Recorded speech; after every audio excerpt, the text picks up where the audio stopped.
హైదరాబాద్ నగర శివారు ప్రాంతాల్లో రోడ్లు డ్రైనేజీలు అస్తవ్యస్తంగా మారాయని మల్కజ్గిరి ఎంపీ ఈటెల రాజేందర్ అన్నారు.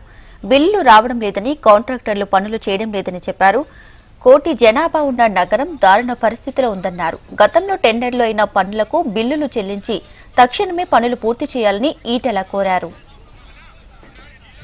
జీహెచ్ఎంసీ పరిధిలో పెరిఫెరల్ ఏరియాస్ ఎక్కడైతే ఉన్నాయో అవుట్స్కట్స్ రోడ్లు లేవు, డ్రైన్లు లేవు,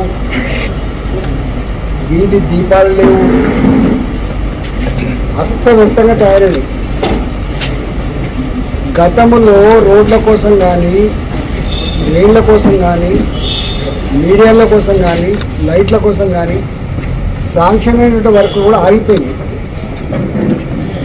కాంట్రాక్టర్లకు డబ్బులు వస్తలేవని, కాంట్రాక్టర్లు పాత పనులు చేయట్లేదు, కొత్త పనులు ఎక్కడైనా చేయిద్దామని చెప్పి టెండర్లు పెడితే టెండర్లలో పాల్గొనే దుర్పు లేకుండా పోయింది. అంటే ఒక్క మాటలో చెప్పాలంటే జీహెచ్ఎంసీ పరిధిలో ఇలా 1 కోటి జనాభా ఉండి 50 లక్షల మంది రోజు వచ్చిపోయేటువంటి ఇంత పెద్ద పట్టణంలో